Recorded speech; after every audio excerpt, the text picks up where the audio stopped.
Donc Bedrat Hashem, on va essayer de faire aujourd'hui le Daf Kouf Shut Gimel de Maseret Shabbat. Bon, déjà on dit un grand Mazel Tov à notre ami Ethan pour avoir mis de son fils, hein, et pour son fils un grand Mazel Tov. Voilà, Ethan, on te dit Mazel Tov, hein. Et on viendra tout à l'heure te le dire de vive voix. Ok, bien. Donc Bedrat Hashem, donc voilà, on en est à la Mishnah. Koshrin Dlib et Paskaya. Avalo Bechevel. Donc là on est toujours dans les inyanim de la melacha melechet kosher. Donc tous les inyanim qui concernent la melacha de kosher, donc c'est-à-dire faire des nœuds. Donc on avait vu la fameuse différence entre un nœud qui était fait pour durer, qui était interdit, donc une atora qui était fait pour durer tout le temps, et un nœud qui était seulement midera banane. Et des nœuds qui étaient carrément faits pour s'enlever le jour même et qui étaient complètement autorisés. Donc là nous dit la Mishnah que quand on a un seau, qu'on veut utiliser un seau pour puiser dans un bord, dans un puits, et qu'on n'a pas de corde pour le... Enfin, comment on fait pour l'accrocher? On n'a pas le droit de l'accrocher à une corde, parce que l'accrocher à une corde, la corde c'est fait pour tout le temps rester accroché au seau. Donc là il y a un problème de kosher, vu que le nœud il va rester, il va durer. Par contre, koshrin, dlib et paskaya, tu peux utiliser ta ceinture. Alors paskaya c'est une genre de ceinture que tu peux utiliser pour l'accrocher au puits, parce qu'à partir du moment où c'est pas fait pour ça à la base, donc c'est sûr que la personne elle va pas laisser sa ceinture attachée là-bas. Donc tu as le droit de le faire. Avalo bechevel. Par contre tu ne peux pas utiliser une corde, même si c'est une corde que tu comptes enlever, de peur justement que tu viennes à la laisser. Et Rabbi Yehuda Matir, Rabbi Yehuda lui l'autorise, il te dit que tu peux le faire avec une corde, et on va voir finalement que c'est pas une corde classique, parce que si c'est une corde classique, ça devrait être interdit, même d'après Rabbi Yehuda. Et on parle ici d'une corde qui est une corde de tisserand, une corde Chevel des Gardi, une corde de tisserand qui, elle, normalement, aussi n'est pas faite pour être restée là-bas, mais ça ressemble à une corde classique. Donc là, il y a quand même un petit risque, il y a quand même une confusion qui peut exister, donc c'est pour ça qu'on va interdire. Donc ça, c'est ce que l'Agma va expliquer. Donc Rabbi Yehuda, lui, l'autorise. Pourquoi? Parce qu'il dit que c'est une corde qui n'est pas faite pour rester là-bas, donc c'est sûr que la personne ne va pas la laisser, et donc c'est autorisé. Klal Amar Rabbi Yehuda, Kol Kesher Sheno Shel Kayama, En Chayavin Alav. Rabbi Yoshua, il a dit un klal, et il a dit que tout nœud qui n'est pas fait pour tenir, donc là c'est un klal en réalité qui est général et qu'on parlait de ça depuis le début, c'est qu'un nœud qui n'est pas fait pour durer, ce nœud-là, sur ce nœud-là on n'est pas chayav. Très bien. Khadak, très bonne question. Est-ce que Avalassour, normalement, c'est vrai que quand on te dit que on n'est pas chayav dessus, on n'est pas tour, c'est pas tour Avalassour. Alors là, ça va dépendre de il est fait pour durer combien de temps. Alors si il est fait pour durer quand même un petit peu de temps, ce sera des rabanan, pas tour Avalassour. Par contre, s'il est noshel kayama bichlal et tu l'enlèves tout de suite, là, ce sera complètement autorisé.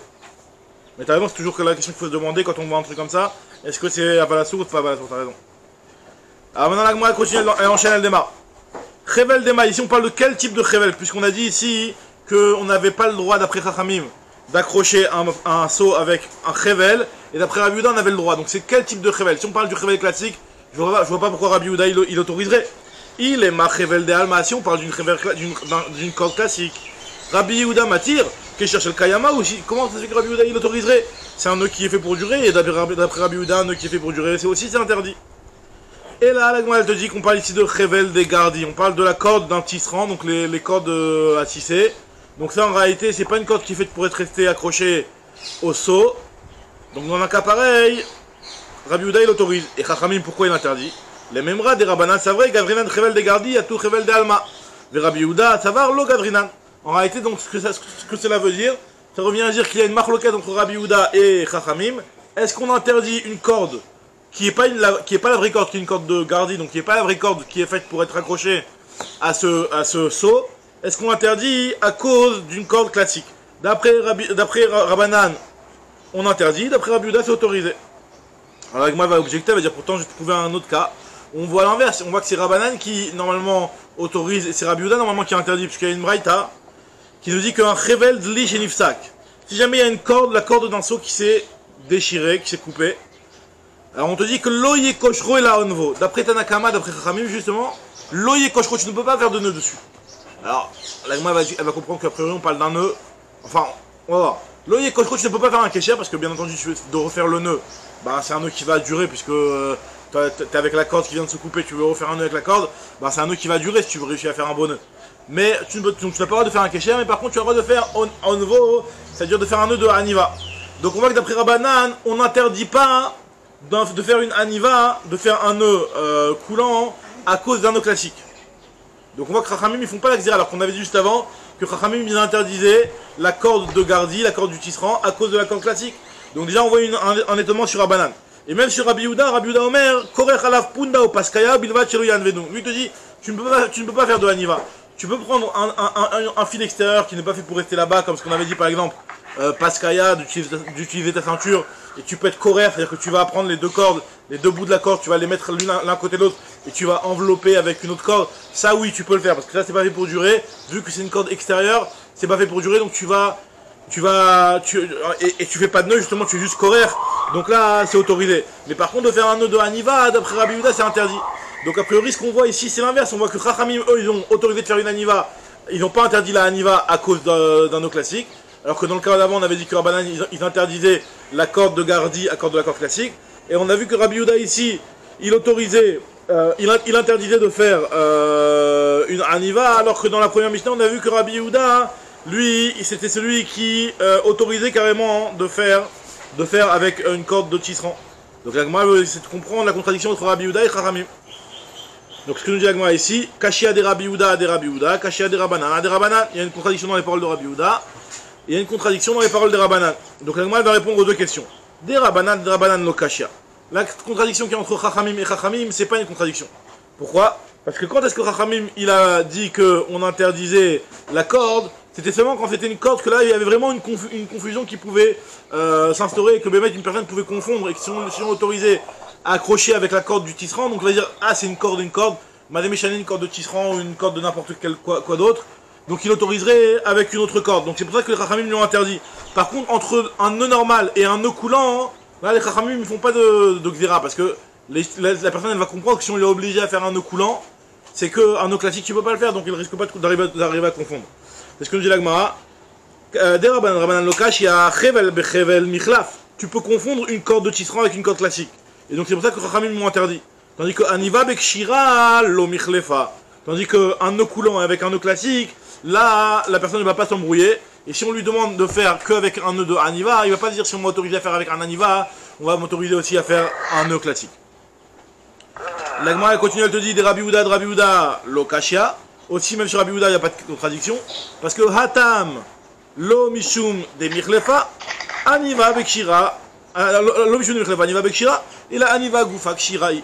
Parce qu'il te dit qu'en réalité, dans la deuxième Mishnah, quand Rabbi Yehuda il vient, il interdit la aniva, c'est pas parce qu'il considère qu'on va faire une xéra et on va interdire la aniva à cause du kesher. En réalité, non. Il ne ferait pas ce genre de xéra qu'on avait vu que dans la corde, il n'a pas fait une xéra d'une corde à cause d'une autre corde. Là, en réalité, la raison pour laquelle il interdit la Haniva, parce que lui, Rabbi Yehuda, c'est un avis particulier qui considère qu'un nœud coulant, c'est un nœud. Et c'est un nœud classique. En réalité, donc pas besoin d'arriver à interdire le nœud coulant à cause de l'autre nœud. Parce que c'est vrai que Rabbi Yehuda, lui, il n'interdit pas un nœud à cause d'un autre nœud. Mais pourquoi on interdit le nœud coulant? Parce qu'il considère que le nœud coulant, c'est un nœud. C'est vrai qu'il est coulant, mais c'est un vrai nœud. On avait déjà parlé un petit peu de ça hier, on s'était posé la question après Rabbi Meir. Est-ce qu'un nœud coulant, ce serait interdit? Mais en tout cas, Rabbi Yehuda, lui, il interdit les nœuds coulants. C'est ce que nous dit la Gemara pour résoudre la contradiction sur Rabbi Yehuda. Très bien. Maintenant la Gemara continue. Rabbi Abba Marav Achia Barashi Amarav. Mevi Adam Chevel Mitor Beto Vekoshro Bepara ou Beivus. Nous dit Rav Chia Barashi nom de Rav. Il nous dit qu'un homme a le droit de prendre de chez lui une corde. Il va prendre une corde et il y a sa para, sa vache, qui veut accrocher au mangeoire. Donc qu'est-ce qu'il fait? Il peut accrocher cette corde-là en accrochant d'une part sur la para et d'autre part sur le mangeoire. D'accord? Pourquoi? Parce que normalement, là, tu vas le détacher, la para, tu vas pas la laisser attacher là-bas à vie. Donc tu vas la détacher cette corde. Donc à partir du moment où tu vas la détacher cette corde, c'est pas quelque chose qui est fait pour durer, donc c'est un nœud qui n'est pas censé durer, qui n'est pas censé être chez le Kayama. Donc c'est autorisé.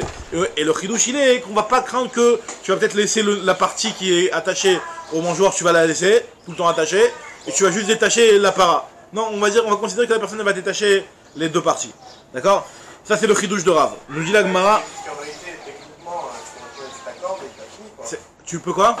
En réalité, tu peux tout laisser ta corde au mangeoir. C'est ça, exactement. Donc a priori, il aurait pu avoir ce risque-là.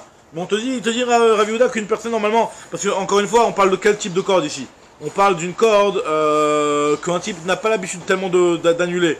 Et c'est une corde qui veut récupérer. Si c'est une corde que le type il veut annuler, alors là, ce serait plus grave. Une seconde, je vois dans Rachid, c'est précisé ça. Que alors ça, c'est celui de la Gemara, arrêtez, c'est celui de la Gemara. C'est celui de la Gemara. La Gemara répond comme ça. En fait, on va voir finalement qu'on parle ici d'une corde qui n'est pas faite pour rester. Parce que si c'est une corde qui est faite pour rester, alors ça, tu vois, c'est comme tu dis exactement.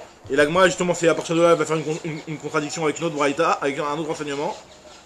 Alors, Etive Rabbi Acha Aricha de ou Ravacha Bar Papa, les Rabbi Abba. Il a objecté Ravacha le grand. Ravacha le grand, c'était Ravacha Bar Papa. Alors, il a objecté à Rabbi Abba. Il lui a dit voilà, il est marqué dans une autre braïta que Chevel chez Beivus, Koshro Bepara, Veshe Bepara. Koshro Beivus, Ubilvat Shelo Yavi Chevel Mitor Beto Veikshor Bepara Beivus. Il dit voilà, il y a marqué dans un autre enseignement que tu as le droit de prendre une corde qui est attachée à la para, de l'accrocher au mangeoire, ou une corde qui est accrochée au mangeoire, de venir et de l'accrocher à la para. Parce que logiquement, la deuxième partie que tu viens d'accrocher, c'est la deuxième partie que tu vas dénouer quand tu vas vouloir libérer la para. Donc là, ça c'est autorisé. Mais par contre, nous dit la Braïta, tu n'as pas le droit de prendre une corde de la maison et de venir et de l'accrocher aux deux, parce que forcément, il y a une des deux parties que tu vas laisser attacher soit la partie attachée au mangeoir, soit la partie attachée à la para. Donc c'est pour ça que c'est interdit. Donc on voit qu'il y a une contradiction dans la Braïta par rapport à l'enseignement de Rav. Réponse de la Gemara. Hatam bechevel de alma, acha chevel de gardi. Ça dépend si c'est une corde qui est une corde simple. Si c'est une corde simple, alors là effectivement il y a un risque que tu viennes à la laisser attachée au mangeoir. Tandis que quand c'est une corde qui est une corde de tisserand, que normalement à la base elle n'est pas faite pour être ici, elle est faite pour être dans un autre endroit. Donc là cette corde là, il n'y a pas de risque que tu viennes la laisser. Et donc c'est pour ça que tu as le droit de la prendre de la maison et l'attacher. Pourquoi? Si c'est une corde qui elle n'est pas faite pour ça. Quand tu la laisserais. Si c'est le gardis, c'est un Ouman, non? Le gardis c'est un Ouman, donc ce Ouman là il va pas la laisser là-bas la corde. Parce que ça vaut de l'argent. Ça vaut de l'argent ou c'est fait pour autre chose, c'est réservé à autre chose, ouais. Très bien. Nous dit l'Agma. Alors là ça va être le dessin que je vous ai envoyé. Amar, il y a Amiel qui est traumatisé par ce dessin. Alors, Amar, Rav, Yehuda, Amar, Shmuel, Kle Kivae. Alors, Kle Kivae, c'est le fameux dessin, là, c'est le... Alors, Kle Kivae, c'est le truc, la machine à tisser. Donc, cette machine à tisser-là. Donc, comme vous avez vu, cette machine à tisser-là, elle est composée de plusieurs parties. Alors, et ces parties-là, elles ont un nom qui est cité ici dans la Gemara. Donc, encore une fois, je vais redéfinir... référez-vous au dessin, mais en tout cas, je vais vous décrire ça rapidement. Il y a les deux poteaux. Il y a les deux poteaux qui s'appellent les Shnei Amoudim. Alors retenez bien les noms parce que justement on va parler de chaque partie. Il y a les deux poteaux qui sont les Shnei Amoudim. Donc ça c'est les poteaux de droite à gauche. Il y a le truc en haut et en bas. C'est ce qu'on appelle le Koved Aelion et le Koved Atarton. C'est les parties dans lesquelles on prenait les fils du Shéti et on les enveloppait sur ça. Et il y avait les Kanim qui sont deux petits fils qui sont un petit peu pendantes dans la machine.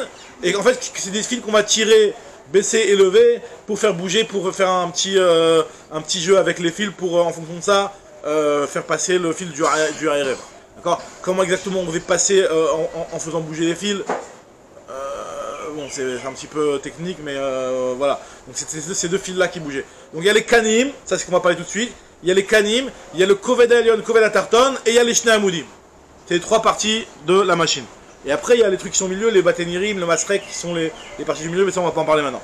Mais en tout cas, nous dit la Gemara, les clés qui va, donc cette partie-là, de cette machine-là, tu as le droit de la déplacer pendant Shabbat. Alors là, j'ai dit au Pshat de Rashi, même si le Pshat de Rashi, il est un petit peu mechoudash, mais on va dire le Pshat de Rashi.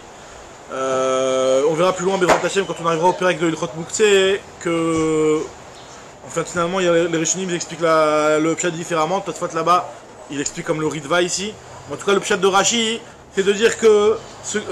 Là c'est Stam, juste comme on a parlé de corde, on a parlé de la corde du tisserand, donc on rentre dans l'histoire du tissage. Mais en réalité, ça n'a rien à voir avec la souillade d'avant, ça n'a rien à voir avec Kosher, c'est par rapport à Mouxé cette fois-ci. On te dit que tu as le droit d'être métaltel, cette machine-là, pendant Shabbat, c'est-à-dire en tout cas, les Shnei Kanim, les deux Kanim, donc qui sont les parties que tu levais, donc ces deux bâtonnets-là, tu peux les déplacer. Et Rachid explique que pourquoi tu peux les déplacer à quel niveau, parce qu'on sait très bien que les Kelim, à partir du moment où ils sont réservés à faire une Melacha qui est interdite pendant Shabbat, c'est ce qu'on appelle Keli chez Melarto le Issur. C'est un Keli qui est réservé à une Melacha interdite. Un Keli qui est réservé à une Melacha interdite, tu as le droit de le déplacer seulement les Tzorer Goufo ou les Tzorer Mekomo. Tu as le droit de le déplacer pour utiliser ce truc-là si tu veux l'utiliser pour une Melacha de Éther, ou si tu as besoin de l'endroit. Chaque fois qu'il arrive, tu as le droit de le déplacer. Là, nous dit Rashi qu'en fait, on vient nous dire que ce Keli-là, il est encore moins qu'un Keli chez Marteau Issour. Ça veut dire qu'à partir du moment où il nous dit que le tisserand, ça ne le dérange pas d'utiliser ces canim-là pour une autre utilisation, je sais pas moi, pour faire, pour faire autre chose, d'accord, quelque chose d'autorisé. Donc finalement, ces bâtonnets-là, ils ont un statut de Keli chez Marteau les Heter et les Issour. Il peut faire et du Heter et du Issour de manière un petit peu équivalente. Et à partir du moment où il peut faire du Heter et du Issour de manière équivalente, donc finalement, il n'a pas le statut de Keli chez Marteau les Issour. Ah, tu vas me dire, mais le cliché Mertolissur, tu as le droit de le déplacer, les théories vous faites comment? Oui, mais le cliché Mertolissur, tu n'as pas le droit de le déplacer, ce qu'on appelle dans le langage de la halakha, Michama Latzel. Michama Latzel, c'est-à-dire pour protéger du soleil à l'ombre. C'est-à-dire que tu as le droit de le déplacer si toi tu en as besoin, mais tu n'as pas le droit de le déplacer si tu veux protéger l'objet. Par exemple, imagine-toi l'objet, il a un endroit où il est au soleil, ça va l'abîmer. Tu ne veux pas le déplacer, le prendre et le déplacer du Chama au Tzel.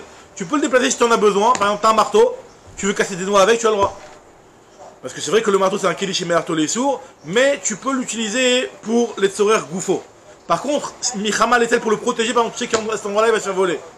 Et tu veux le ranger à un endroit pour ne pas qu'il se fasse voler. Donc là, ça tu n'as pas le droit. Parce qu'un Keli chez Merto les sourds, tu ne peux pas le déplacer Michama l'est-elle. Vient ici la Gemara et nous dit que le clé qui va est, ce Kelim là du tisserand, tu as le droit de le déplacer aussi Michama l'est-elle, puisque à partir du moment où le tisserand n'est pas macpide d'utiliser ces petits bâtonnets pour une autre utilisation qui serait aussi une utilisation de Ether. Donc finalement, ça s'appelle Melartole Issour Vele Ether, et donc c'est un statut de moutard, donc ça veut dire que tu peux le déplacer aussi Michama Etzel. Ça c'est l'objet de Rashi. Les autres Rishonim, ils disent qu'on est en train de dire ici que c'est un cliché Melartole Issour, et pas Chisaron Kitz qui a un niveau encore plus grave de Mouxé. Donc ça, pour l'instant, on va aller avec l'objet de Rashi. En tout cas, nous dit la Gemara ici, Moutar et Alternan Shabbat. Alors Melartole Rashi, il précise pas exactement quel Melartole de Ether tu peux faire, mais apparemment tu peux faire beaucoup de choses avec. C'est des petits bâtonnets, donc tu peux faire n'importe quoi avec. Tout n'importe quoi avec. Je sais pas exactement qu'est-ce qu'on peut faire avec. C'est pas précisé dans la Gemara. Maintenant la Gemara, elle nous dit que Baou Mine Mirav Yehuda, ils ont demandé à Rav Yehuda, Koved Alion et Koved Atarton Maou. Tu m'as dit pour les petits canines, pour les petits bâtonnets. Mais le Koved Alion et le Koved Atarton, qui eux sont beaucoup plus lourds à la base. Koved, comme par définition, ce sont des choses qui sont lourdes. En fait, ils sont lourds et ils sont censés rester fixes un petit peu ces bâtonnets-là. C'est aussi des bâtonnets, mais qui sont plus lourds et plus épais, plus kvedim.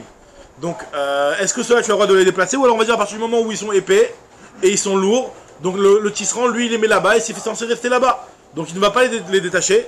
Alors, nous dit la Gemara que ceux-là aussi. Alors, quel est il Rafiabidé. Des fois, il disait que c'était moutard, des fois, il disait que c'était assourd. Rafiabidé, c'est-à-dire que la chose a été pas claire, il n'arrivait pas à trancher de manière claire sur ça. Alors, Itmar, la Gemara apporte un autre enseignement, Marav Nechman Amar Shmuel, clé qui va émoutar les taltelan be Shabbat. Les ustensiles du tisserand, tu as le droit de les déplacer pendant Shabbat. Et afilou, koved alion et koved atarton, même ces parties-là, tu peux les déplacer. Avalo et amoudim. Par contre, pas les amoudim. Quoi? Juste une chose, excuse-moi. Donc, les choses qu'on a dit qu'on a le droit de déplacer, c'est moitié-moitié, c'est juste les deux calibres. Le clé qui va en entier, on n'a pas le droit. Alors le clé qui va quand il est monté en entier avec les fils, etc., tu peux pas le déplacer, ça c'est clair. Quand il est avec les fils, là, carrément, il est en train de faire la mélacha, là, ça rentre vraiment dans le issour. Mais là, on parle parce que c'était un truc qui était démontable, tu vois. Il y avait les hamoudim, tu faisais rentrer les bâtonnets, après tu accrochais avec le fil, tu accrochais deux petits bâtonnets, c'était quelque chose qui était vraiment en kit, quoi. C'était vraiment un truc qui était en kit. Maintenant, le koved alion, le koved atarton, donc il nous dit que c'est autorisé, mais par contre, les hamoudim, tu ne peux pas. C'est quoi les hamoudim? Ce sont les deux poteaux qui sont de côté, entre lesquels on va mettre le koved alion, le koved atarton et tous les fils. D'accord? Ces hamoudim là, eux ils bougent pas normalement. Donc ça, tu les déplaces pas. Alors moi, c'est pour ta question, pourquoi tu les déplaces pas? Pourquoi tu n'as pas de le déplacer? Maïshena, Amalé Raval Rav Nachman. Maïshena hamoudim delo. Quelle est la raison pourquoi les hamoudim tu viens et tu me dis que c'est interdit? Si on va expliquer que la raison elle est parce que des cas avides goumot. Parce qu'en fait, les hamoudim c'était des hamoudim qui étaient très lourds. Et en fait, elles étaient posées dans le khatser, dans un endroit, dans une cour, dans du sable, un truc comme ça. Et donc, quand tu vas le soulever, ton hamoud, tu vas l'enlever, ben, ça va te faire un trou en dessous le hamoud. Donc, si tu me dis que c'est le problème, d'entraîner qu'il y ait un trou qui soit fait à l'endroit que tu vas retirer du hamoud, alors, on m'a dit, mais ça, c'est pas un problème. T'es pas Mitkaven, t'as rien fait. C'est encore même pire que t'es pas Mitkaven. C'est que Michal, t'as rien fait, c'était automatique. Le trou il était déjà là, t'as enlevé le poteau, le trou il est là. La Gemara a dit que c'est équivalent à ce qu'on avait déjà vu plus haut, il y a dans DAF même, par rapport à l'histoire du Pougla, enfin du Tnon. Donc la Gemara nous rapporte tout de suite l'effet de Tnon, que lorsque tu l'as trempé dans la terre, lorsque tu l'as enfoui dans la terre, et qu'il n'a pas pris, il ne s'est pas enraciné, tu as le droit, si jamais tu as une prise extérieure, de telle sorte que tu ne vas pas être obligé de te déplacer du mouvet de la terre, tu peux attraper ton léfet ou ton radis et tu le retires de la terre. Ah, ça va entraîner un trou à l'endroit du léfet, peu importe, il était déjà fait le trou, toi tu n'as pas formé le trou en enlevant le léfet. Donc il n'y a aucune interdiction de faire ça. Donc c'est pas ça l'interdit. Alors quelle est l'interdiction? Pourquoi on n'a pas le droit de prendre le Shnamoudim? La Gemara va dire que c'est à cause du fait que c'est vrai que tu n'as pas de problème de faire le trou, mais lorsque tu vas défaire le trou et que ton trou il va être ouvert, bah, tu risques de venir à boucher les trous. La jouer goumol. C'est une xéra qu'on interdit de déplacer les hamoudim, de peur qu'en enlevant les hamoudim il y a un trou, et en voyant un trou, vu que c'est dans la maison, tu vas venir à la jouer goumol. Tandis que dans l'autre cas du léfet, c'est dans le sadé, dans le sadé tu t'en fiches qu'il y a des trous. Donc c'est ce que la Gemara va nous dire. Alors je reprends dans les mots de la Gemara. Maïshena Abishna Moudim Delo, il est des kavid goumot. Si tu me dis à cause du problème des trous, goumot, mais là, quand le trou il se fait automatiquement, c'est pas toi qui le forme. Détain, comme on avait expliqué, c'est une Mishnah dans Masrat Kilaim qui nous dit que Atomen Lefet ou Tsnonot, celui qui est Tomen Lefet ou Tsnonot, t'es déjà arrivé à cette Mishnah là, tu as dépassé cette Mishnah chère. Atomen Lefet ou Tsnonot, celui qui enfouit des navets et des radis, Tachata Geffen en dessous en Geffen, donc normalement il y a un problème de qu'il a Kerem. On te dit que vu que c'est pas planté, tu l'as juste enfoui, tu l'as pas semé le truc, tu l'as pas fait pour qu'il prenne racine. Im mixat à la megouline. Alors pareil aussi, si jamais il y a une partie du feuillage, du radis ou du léfet qui est découvert, de sorte que tu vas avoir une prise dessus. Et nos prochains, il n'y a aucun risque, ni l'omishum kilaim, il n'y a pas de problème de kilaim, vu que c'est pas planté. L'omishum shvit, il n'y a pas de problème de shvit, puisqu'il n'est pas planté aussi. L'omishum maaser, t'as pas besoin de prélever le maaser et de craindre que en le replantant, ça va repousser encore un petit peu et devoir reprélever le maaser dessus. Venot nitalin beshabbat, et tu peux le prendre dans le Shabbat. Pourquoi? Parce qu'il n'y a pas de problème de former un trou, puisque le trou est déjà initialement présent. Alors moi je te dis, c'est quoi l'explication? Alors, basadelo atela jouye goumot, achababaït atela jouye goumot. Dans le champ, quand tu vas l'enlever, il y a le trou, tu ne risques pas de venir à boucher les trous. Tandis que dans la baït, dans le khatser, à l'endroit où il y a cette machine-là, si tu vas enlever les hamoudim, bah, il va y avoir un trou, tu risques d'être amené, les ashvouye goumot, à boucher les trous. Baemine Rabbi Yochanan, Rabbi Yehuda bar Livaï. Donc là, Rabbi Yochanan, il s'est demandé la question. Donc c'est-à-dire que finalement, l'interdiction de déplacer les hamoudim, c'est même pas une interdiction de moukse direct, c'est de peur que tu vas venir à faire une melacha, enfin à boucher les trous. Maintenant, Rabbi Yochanan. Quand on dit de peur que tu vas boucher les trous, ouais. c'est-à-dire quoi? C'est-à-dire qu'on va vouloir boucher le trou parce qu'on voit un trou? Exactement.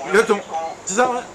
Tu vois un trou quand même, parce que dans l'histoire du tunnel, tu peux arriver de façon inconsciente à boucher le trou, alors que là, on a presque l'impression de dire, même si c'est un Shabbat, tu vas venir, tu vas boucher le trou. Même si, au contraire, même si c'est autorisé en réalité d'enlever le hamoud, mais ce qu'on t'interdit, c'est de peur que tu viennes boucher le trou. On considère que les gens ne sont pas au courant qu'on n'a pas le droit de boucher un trou, et que si on va avoir le trou, on va vouloir boucher le trou avec la moudim. Non, pas avec la moudim, que tu vas venir à boucher, que tu vas vouloir boucher le trou avec de la terre, Oui. Que tu vas vouloir boucher le trou avec de la terre. Et pourquoi dans la maison, je vais vouloir boucher le trou? Parce que c'est pas joli. Parce que dans la maison, en général, les gens, Hacher il demande, il dit, si tu crains qu'ils viennent faire quelque chose par oubli, qu'ils viennent à boucher le trou, alors, Mazé dans la maison ou dans le sadé, en réalité, dans le sadé, c'est un problème de réflexe. Si tu as raison, c'est un problème d'oubli, c'est un problème de réflexe. Dans le sadé, vu que la personne, ça le dérange pas tellement qu'il y a un trou, non, même si c'est ton sadé, mais le type, il laisse des trous dans son sadé. Donc il va pas avoir le réflexe systématique de boucher le trou. Tandis que dans la maison, le type il est dans son khatser il veut qu'il soit nickel, il voit un trou, réflexe, il va le boucher. Donc c'est pas la même chose. Alors continue l'agma. Alors, Baemine Rabbi Yochanan, Rabbi Yehuda bar Livaï. Kle kivaï, kegon koved alion koved atarton maoul et taltenan beshabbat. Donc on te repose la question, récapitulative de la question. Est-ce que finalement on a le droit de dépasser le koved alion et le koved atarton? Amarle, en metal telin. Lui il te dit non, moi je suis pas d'accord. Je suis pas d'accord avec son avis avant que le koved alion et le koved atarton on a le droit de le déplacer. Je considère que le koved alion et le koved atarton, eux tu ne les déplaces pas. Pourquoi? Matam, les fiches en italim, parce que vu qu'ils sont fixés, ils sont lourds, ils bougent pas. Mais en italim on les prend pas, donc c'est pour ça que tu n'as pas le droit de les déplacer. Donc tu vois, donc récapitulatif d'après l'Agmaskana de l'Agmara, les Hamoudim, tu as pas le droit de le déplacer, Kovedalion, tu n'as pas le droit de le déplacer, les deux petits Kanim, tu as le droit de les déplacer. Très bien, nouvelle Mishnah. Donc là maintenant on va rentrer un petit peu dans la Melacha de Melaben, de laver. Mais pas dans le lavage directement avec la lessive. Dans le lavage, il y avait une façon de laver et de donner de l'éclat aux vêtements à l'époque.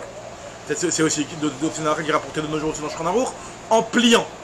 Il y a la fameuse halakha du pliage de talit. D'accord. Il y a une halakha, on va voir ici dans notre Mishnah, que de plier pendant Shabbat un vêtement, c'est interdit.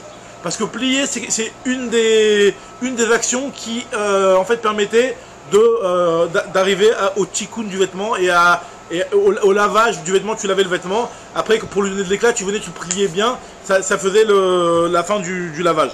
Donc ils expliquent les Mefarshim ici que lorsque tu le plies, ça lui donne de l'éclat.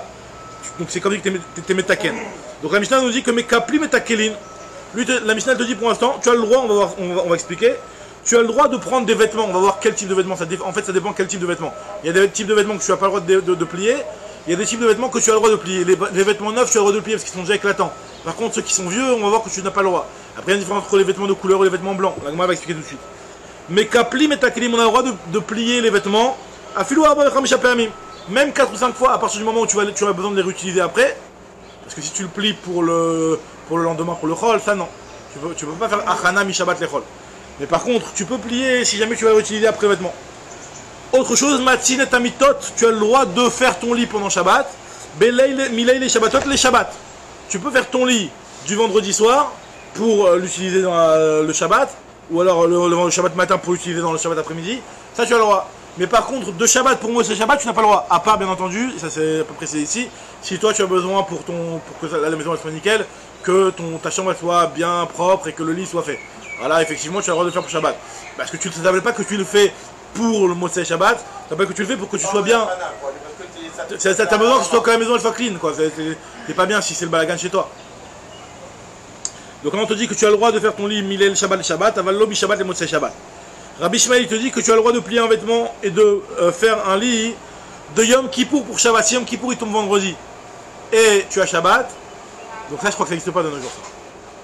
En tout cas, si à l'époque ça pouvait arriver, si Yom Kippour il tombe vendredi et que c'est enchaîné avec Shabbat, alors là dans ce cas-là on te dit que tu peux... Rosh Hashanah il ne peut pas tomber Load ou Rosh. Rosh Hashanah il ne peut pas tomber ni un dimanche, ni un mercredi, ni un vendredi. Ah, parce que nous on fait maintenant le calendrier selon un certain calcul et avant ils le faisaient selon la lune, selon la vision de la lune. Ouais, c'est selon le Riyat HaKodesh. Et des fois ça pouvait arriver même que des témoins, ils ont eu un retard, ils sont arrivés que le lendemain, donc ça décale d'un jour et on tenait compte des témoins. Même si en réalité la lune a été fixe depuis la veille. Donc ça veut dire que ça peut arriver n'importe quel jour, ça pouvait arriver n'importe quel jour. En tout cas nous dit ici la Mishnah que tu peux préparer de Yom Kippour pour Shabbat. Parce qu'à partir du moment où Shabbat c'est une Kedusha qui est plus grande que Yom Kippour, donc là tu peux, nous dit la Mishnah, préparer de l'un pour l'autre. Yom Kippour, on te dit c'est le plus grand jour. C'est le plus grand jour, mais c'est pas la plus grande Kedusha. La plus grande Kedusha c'est Shabbat. C'est une erreur commune ça, justement, de croire que Yom Kippour c'est plus... Alors il y a la dimension de Yom Kippour de Kapara, qui est la dimension effectivement exceptionnelle de Yom Kippour, mais par rapport à la gravité des Melachot, par rapport à tout ce qui est la Kedusha Tayom, Shabbat il est au-dessus, donc c'est pour ça qu'on te dit ici que tu peux préparer à la limite de Yom Kippour pour Shabbat. Maintenant, ça ne veut pas que tu vas préparer pour quelque chose de moins grand de Chol. Par contre, tu ne peux pas préparer de l'inverse, de Shabbat pour Yom Kippour. Rabbi Shmuel Omer Mekablim Takelim Matim Tamiton Yom Kippour Shabbat. Vechel ve Shabbat Krevin Yom Kippour. Mais pareil, les graisses du Shabbat, c'est-à-dire que tu avais un korban qui était fait le Shabbat et que tu n'as pas fini d'offrir les graisses sur le Mizbeach et arrive Yom Kippour, tu peux prendre les graisses du Shabbat et les offrir sur le Mizbeach Yom Kippour. Puisqu'à partir du moment où Yom Kippour il est moins grand que Shabbat, bah, tu peux continuer à terminer la Melacha de Shabbat que tu n'avais pas terminé à faire et tu l'as fait pendant Yom Kippour. Maintenant, Vechalve Shabbat Krivin B'Yom Kippourim, Aval Lo Shel Yom Kippourim Shabbat, par contre l'inverse n'est pas valable. Rabbi Akiva Omer, Lo Shel Shabbat Krivin B'Yom Kippourim, Lo Shel Yom Kippourim Krivin Shabbat, lui te dit que tu peux faire ni l'un dans l'autre ni l'autre dans l'un. Dans tous les cas, ce sera interdit. Très bien. Nous dit l'Agma, Amre de Rabbi Yenai. Donc ils ont dit, donc là on va reprendre l'interdiction de plier. Amre de Rabbi Yenai, d'accord. Ils ont dit donc dans la yeshiva de Rabbi Yenai, Lo Shanu, ce qu'on a dit qu'on n'a pas le droit de plier, c'est seulement Be'adam Echad, seulement quand tu es à une personne. Lorsque tu as une personne, tu as le droit de le faire. Non, mais Mechila. Ce qu'on a dit que c'est autorisé. Ce qu'on a dit que c'est autorisé, on a dit mais kaplim et takelim. Tu as le droit de plier les kelim. Quand est-ce que tu as le droit de plier les kelim? C'est quand tu es tout seul. Mais quand tu es à deux et que tu vas faire un pliage nickel, vu que tu es à deux, on va bien étendre et on va bien redresser et repasser les... En fait, parce qu'en fait, le fait de plier, ça va repasser aussi les kmatim, les froissures. Donc on te dit que cette chose-là, à deux, tu n'as pas le droit de la faire. Et même Be'adam Echad, est-ce que tu as le droit de le faire? Be'adam Echad Nami, Lo Amran Ela Bechadashim. Est-ce que tu as le droit seulement si le vêtement il est neuf? Qu'il n'y a pas besoin, il n'est pas tellement froissé, donc il n'y a pas vraiment beaucoup d'intérêt à plier. Par contre, Aval Be'eshanim, Lo. Par contre, les anciens vêtements, tu n'as pas le droit hein, de le faire. Bechadashim Nami, même dans les neufs que je te dis que tu as le droit, hein, Lo Amran Ela Belevanim, c'est seulement les vêtements blancs. Mais les vêtements de couleur, là, le pliage va leur donner de l'éclat. Aval Be'tzvuim, Lo. Et même ce qu'on a autorisé, tout ce qu'on a autorisé de plier, donc tout seul, un vêtement blanc qui est neuf, c'est seulement quand tu n'as pas d'autres vêtements et donc que tu as besoin de faire ça pour ton vêtement. Lo amran et là chez elle no l'achlif. Aval yesh lo l'achlif lo. Par contre, si tu as un autre vêtement, tu n'as pas le droit. Alors donc là, c'est Etana shel bet Rabban Gamliel lo ayu mekaplim klelavan shelaen bichlal, que eux ils ne pliaient jamais même leurs vêtements blancs parce que mipene shaya la en l'achlif puisqu'ils avaient de quoi changer. Alors maintenant dans la halakha, comment ça remonte à la halakha cette histoire-là? C'est un grand... donc plier un vêtement stam, donc l'interdiction elle reste de plier pour le chol, déjà c'est un problème de hachana. Après de plier pour Shabbat, et que tu as besoin de plier pour bien défroisser ton linge, là c'est un problème. Après par rapport au talit, qu'il y a des éthérimes, alors pas sur les plis, etc. C'est aussi un sujet dans la halakha. C'est pas marqué clairement que c'est autorisé, il y en a qui interdisent aussi. Mais quand c'est pas sur les plis, alors là ça rentre moins dans le problème puisque tu vas pas te défroisser, etc. Donc c'est autorisé. Et finalement c'est vrai que tu le plies pour la semaine d'après, mais il y en a qui disent que vu que c'est aussi Shabbat, bon, c'est un grand sujet dans la halakha. Il faut savoir que c'est pas si pas quand même, mais il y en a beaucoup qui autorisent. En tout cas nous dit l'Agmara, Lo shanu ela be'adam echad aval, ça on a dit, Mechila.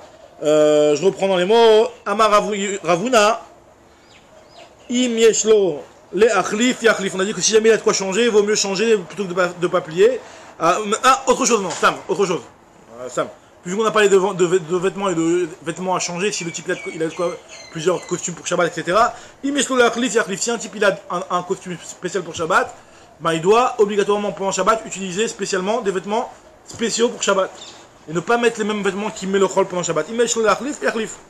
Veim elo l'achlif, si jamais il n'a pas de vêtements spéciaux pour Shabbat, yeshal shel bebgadav. Il devra baisser ses vêtements parce qu'en réalité, à l'époque, il avait des tuniques et la tunique, plus elle était longue, plus elle était mechoubad. Donc on te dit que tu prends ta tunique et tu la tires un petit peu vers le bas, de telle sorte à ce que ça te fasse plus mechoubad, de telle sorte à ce que le Shabbat, tu présentes beaucoup mieux. Alors Matkivla Safra, Amitra Vekeramoutra, de prendre son vêtement et de le plier et de le comment on appelle ça? De le tirer vers le bas, c'est une ramoutroucha, c'est-à-dire c'est de la gava, c'est seulement les gens très importants qui avaient les vêtements, leur tunique qui était très longue. L'Agma te dit non, il n'y a pas de problème de gava dans ça, pourquoi? Kevan, Dekol, Yoma, Lokavid, Vaïdna ou Dekavid, non, mitré Kermoutroucha, puisque le type il n'a pas l'habitude de faire ça. C'est juste les rois de Shabbat qui le fait, et donc c'est pas de la gava. D'accord. Le fait de tirer un vêtement, c'est pas aussi arrangé, mais la peine, un vêtement. Non, moi j'aurais dit au contraire, tu l'abîmes. Moi j'aurais dit au contraire, tu l'abîmes, tu le déformes, tu vas le déformer en le tirant. Mais apparemment, non, c'est pas quelque chose qui allait influer vraiment sur l'état du vêtement. C'est juste que ton vêtement, au lieu qu'on a l'impression qu'il arrive jusqu'au genou, il arrivait plus bas. C'est juste ça. D'accord? Peut-être que pendant la semaine, il avait une ceinture qui remontait le truc, et pendant le froid, il enlevait la ceinture, un truc comme ça, tu vois, de telle sorte à ce que ça donne un effet plus long. En tout cas, on te dit,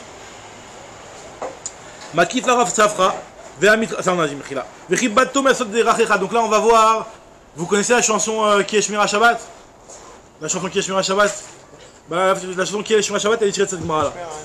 Voilà, c'est cette Gemara. Ça marche pas. Pas oublier. Hein. Alors, Vechibato, on apprend. Vechibato me'asot de rachecha. Il y a marqué, c'est un passage dans le Navi, duquel on apprend tous les inyanim de Ronek Shabbat et tous les inyanim de Kvod Shabbat. D'accord? Donc, Vechibato me'asot de rachecha, tu devras lui faire kavod, me'asot de rachecha, en ne faisant pas tes choses habituelles. Mais à de faire tes chemins. Tu ne devras pas faire le Shabbat tes chemins habituels, tes actions habituelles. Vechibadto, ça veut dire quoi quand on dit kavod? Déjà, il faut savoir qu'il y a la différence, qui connaît la différence entre kvod Shabbat et le onek Shabbat. Alors, le kvod Shabbat, il y a marqué dans le Gaon de Vilna, dans l'Ilchot, à la fin de l'Ilchot Yom Tov, si je ne me trompe pas, le Gaon, il explique là-bas que, si je ne me trompe pas, c'est dans le Gaon que c'est marqué, je n'ai pas revérifié cette fois-ci, mais en tout cas, il dit que le kvod Shabbat, c'est les choses qui sont faites avant Shabbat. Par exemple, préparer ses vêtements, nettoyer la maison, ça c'est du kvod Shabbat. Tandis que onek Shabbat, c'est les kiffs que tu vas faire pendant Shabbat, que tu vas pendant Shabbat bien manger, te reposer, toutes ces choses-là c'est onek Shabbat, merci beaucoup. D'accord? Donc là maintenant on te dit Vechibato, tu feras du kvod Shabbat, c'est quoi kvod Shabbat? Que tu feras Vechibato, chez loye malbouchra shel Shabbat qui malbouchra shel chol. Le Navi te demande, tu devras lui faire kavod en préparant des vêtements et en ayant des vêtements différents le chol que le Shabbat. Vechiha de Rabbi Yochanan, de la même façon que Rabbi Yochanan, car les mané. Alors tu dis quoi, en quoi les vêtements ça rentre dans le mot kavod? Parce que Rabbi Yochanan il appelait les vêtements, il appelait les mechabdouti. Les vêtements c'est ceux qui me font honneur.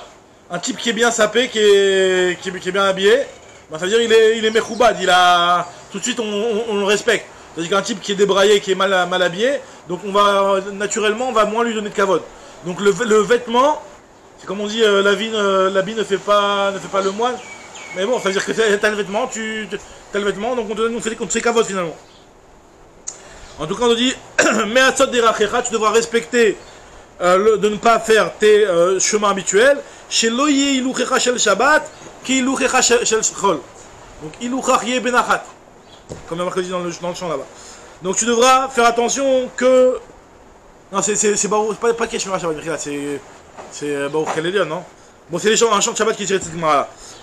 Chez Loïe Shel Shabbat, que ton chemin, que la façon de marcher pendant Shabbat, faut pas qu'elle soit la même façon que tu aies de marcher le Chol.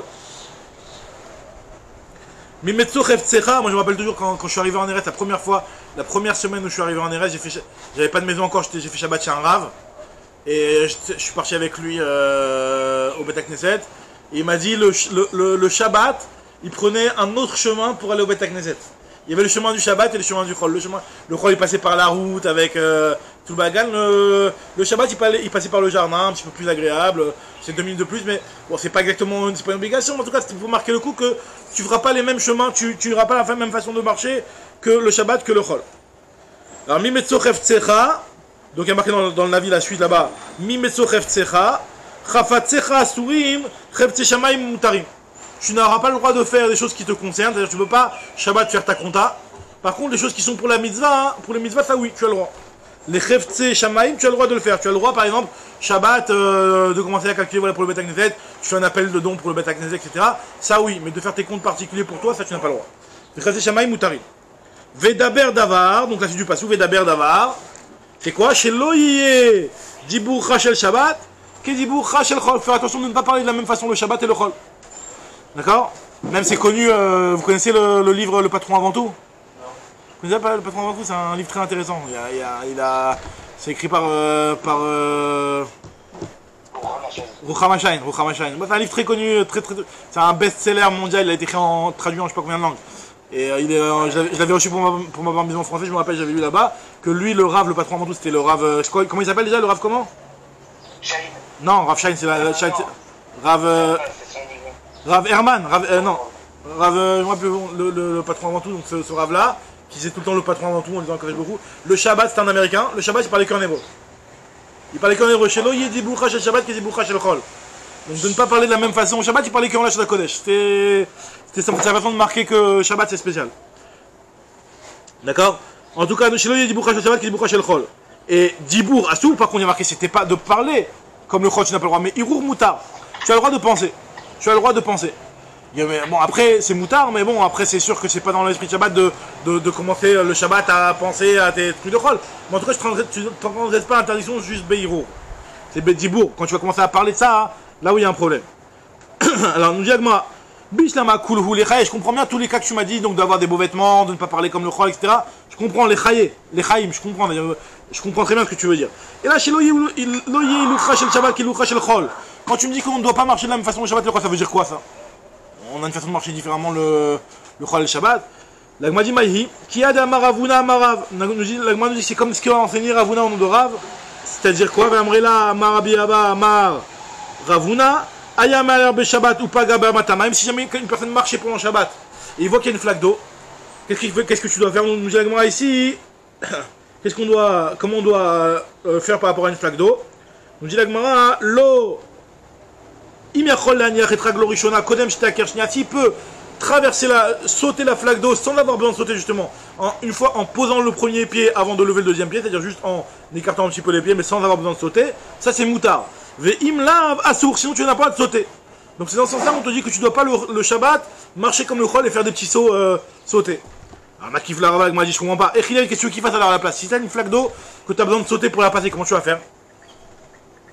Alors si tu veux me dire que l'ikev, que tu vas devoir la contourner, alors là tu vas au-dessus faire un manque de kavod Shabbat, tu vas marcher plus. Kama fish beiloucha, tu vas marcher plus, et c'est pas kavod aussi non plus de trop te fatiguer. Alors la Gemara te dit, l'Iaver, tu vas la traverser. Alors là, zimnim des mitvasan, mané, des fois tu vas venir à salir tes vêtements et à tremper tes vêtements dans l'eau. Et donc on sait que tu n'as pas le droit de tremper tes vêtements dans l'eau. Vers la télé des srita, tu risques de essorer tes vêtements. Moi j'essaie toujours de rapporter, de relier un interdit, comme maintenant on parlait de tu ne peux pas miaker et ta régal richon etc. À quel mélacha? Alors là, en l'occurrence, ici, c'est pas exactement une melacha, c'est vraiment, c'est dans l'esprit de Shabbat, c'est où vous dites Nechol si tu veux. Oui, mais il est réalisé quelque chose, le mec qui a fait ça? Non, c'est un issue de Rabbanan, c'est un issue Midivrei Nevim. D'ailleurs, le Kvot Shabbat et le Nek Shabbat, dans le premier Mishnah Brura, dans le début de Kvot Shabbat, là-bas il rapporte un suivi, parce que c'est Midoraita, c'est Midivrei Nevim, c'est marqué dans le Navi, donc il y en a qui disent que c'est un niveau de Oraita. Il y a un Ramban sur ça, il y en a qui disent que c'est peut-être Midoraita carrément le. Alors non, pas forcément, il y a le Kiddush, c'est pas une Melacha, t'as mis à faire le Kiddush, c'est pas une Melacha. Pareil, Troumin, c'est pas une Melacha, il peut y avoir des choses qui sont l'esprit du Shabbat.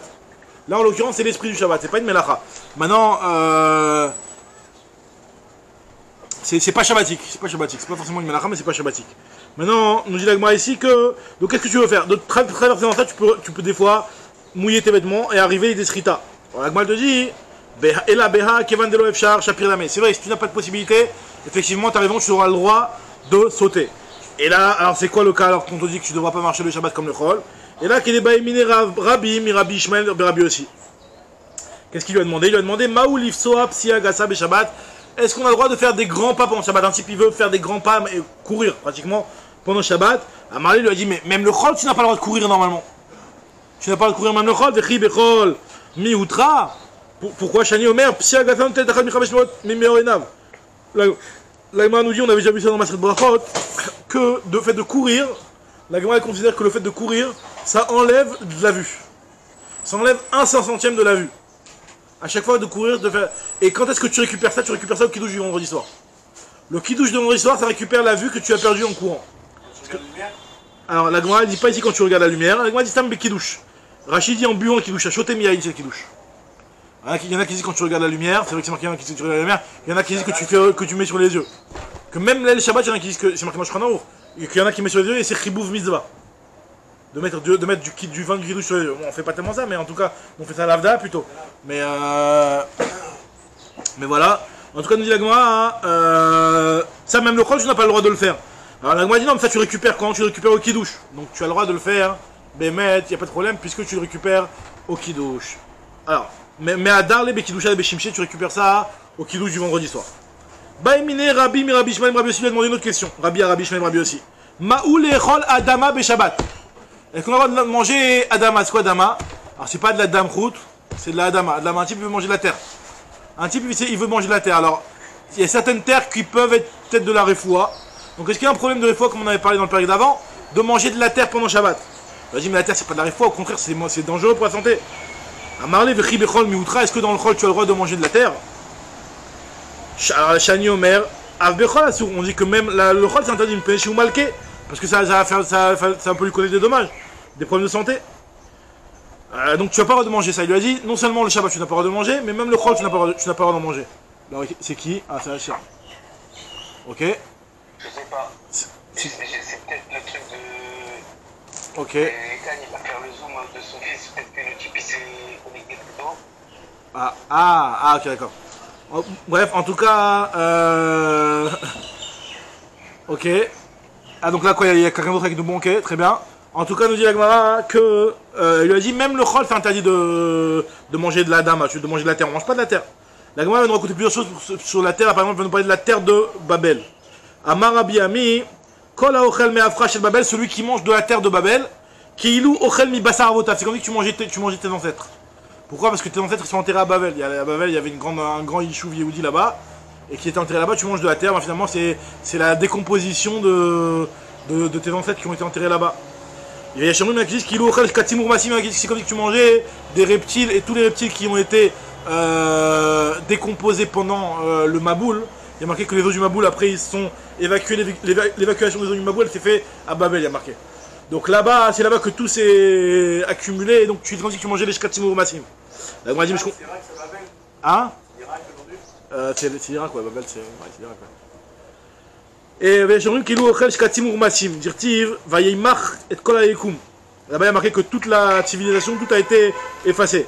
Resh Lakish, il lui a dit, Amar Resh Lakish, il a dit, Lama nikra shemo Shinar. Pourquoi Babel s'appelle aussi Shinar, comme c'est marqué dans le pasouk là-bas? Chez Kol Mete Maboul, Ninharu les Sham, tous les morts, aussi bien les hommes que les behemoths, ont été, Ninharu les Sham, ont été évacués par là-bas. Amar Biochanan Lama nikra shemo Metsula, aussi pourquoi ça s'appelle Metsula?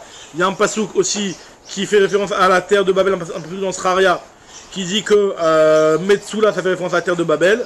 Pourquoi on appelle Metsula? Parce que chez Kol Mete Maboul, Nitztalelou, les gens, tous les morts du Maboul ont aussi été évacués par là-bas. Nitztalelou, c'est-à-dire que, comme dit Salelou, Bemaïm Adirim, donc ils sont tombés comme des mouches là-bas. D'accord? Ve'eshomrim Kilou Ochel Shkatim Urmatim. Donc, tu me dis que c'est comme si tu avais mangé des Shkatim Urmatim. Vadaïd Machou Yid Machou. Ça a été complètement décomposé, donc il n'y a pas interdiction de manger ça. Quel est le problème? Tu viens 5000 ans après, tu viens manger ça, ça a été décomposé. Après, ils ont dit Kevan de Malke Gazroube ou Rabanan. Non, l'interdiction en réalité, c'est que vu que c'est mauvais pour la santé, donc les Chachamim ils ont interdit. Haou Gavra de Achal Gargishta ve Achal Tachle ve Katrou les Tachle Belibeumit. Par exemple, comme la Gemara nous raconte que Deha, une fois il y avait un type, il a mangé Gargishta. Gargishta c'est de l'argile, Rachidi. Rachidi Arzila, si je ne me trompe pas. Je trouve le mot dans Rashi. Arzila Rachidi. Ah non, sur Adama il avait dit ça. Bon, c'est mais Gargishta, c'est aussi de la terre. Et il te dit que une fois il y a un type qui avait mangé ça avec des shichlaïm, avec un légume. Et il y a marqué que à cause de la terre qu'il a mangé avec ce légume-là, le légume il a pris racine dans son ventre. Et ça lui a fait. Ça a commencé à pousser dans son ventre. Ça lui a fait comme un guidoul ou un truc comme ça qui a poussé dans son ventre. Et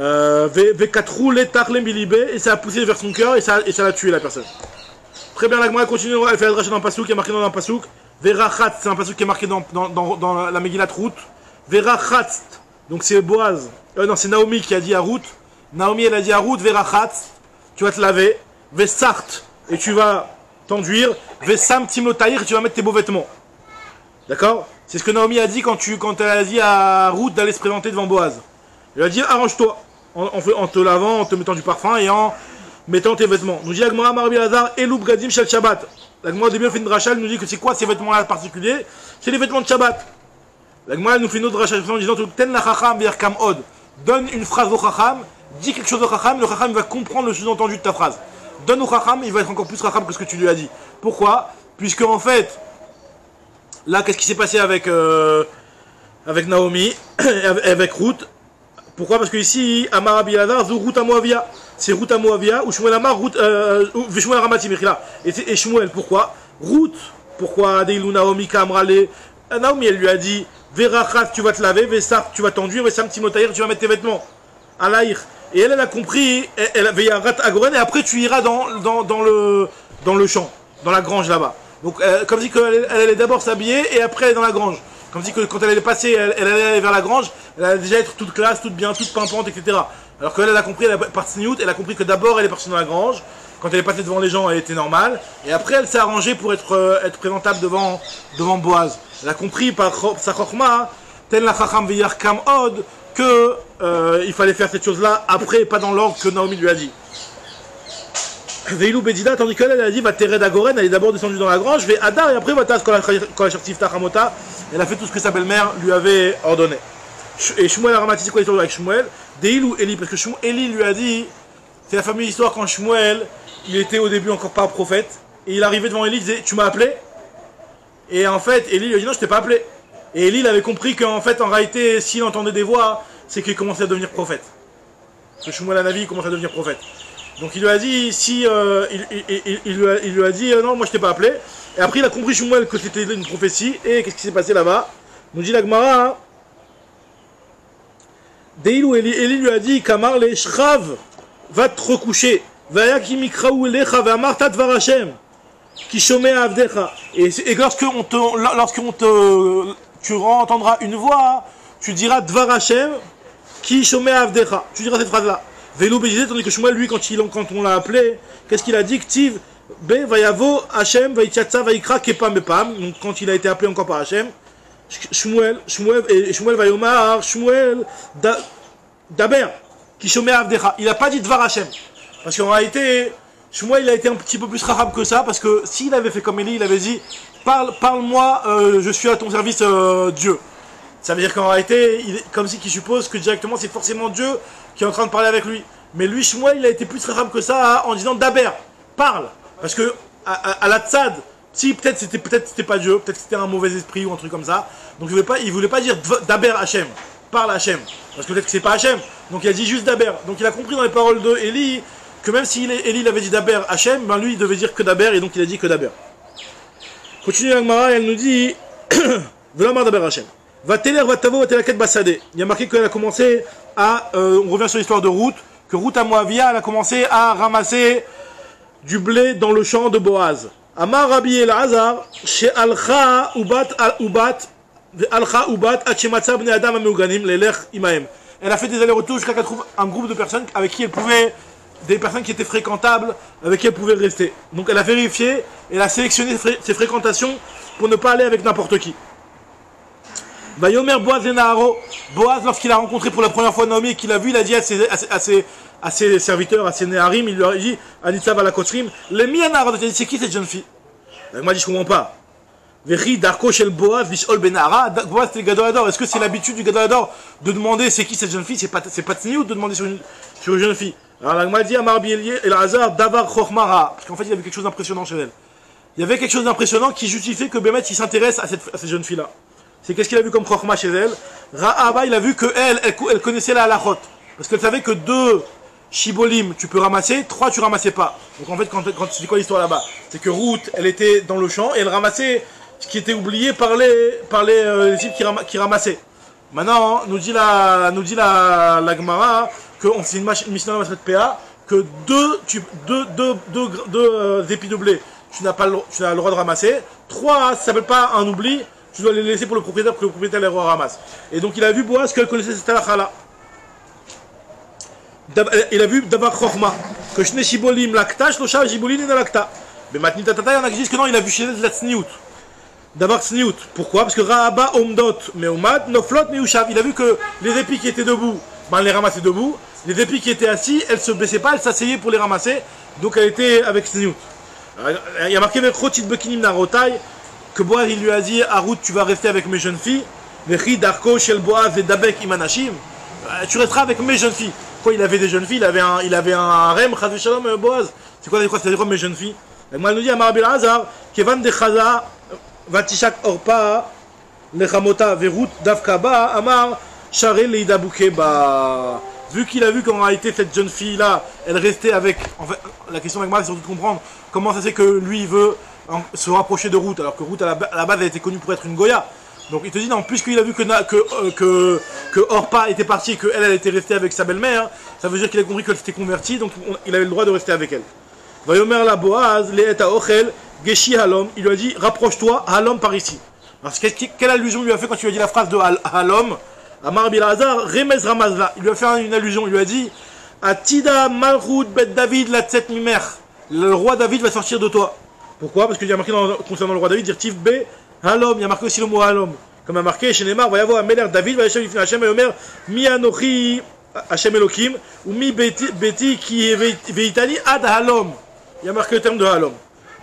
Après, il y a marqué Taval Peter Bachometz, que Boaz lui a dit tu tremperas ton pain dans le Chometz, dans le Chometz. Alors Amar Bilana lui a fait aussi une allusion ici. Oh non, de là on voit en tout cas que Mikan Shachomet s'y a fait les shrav.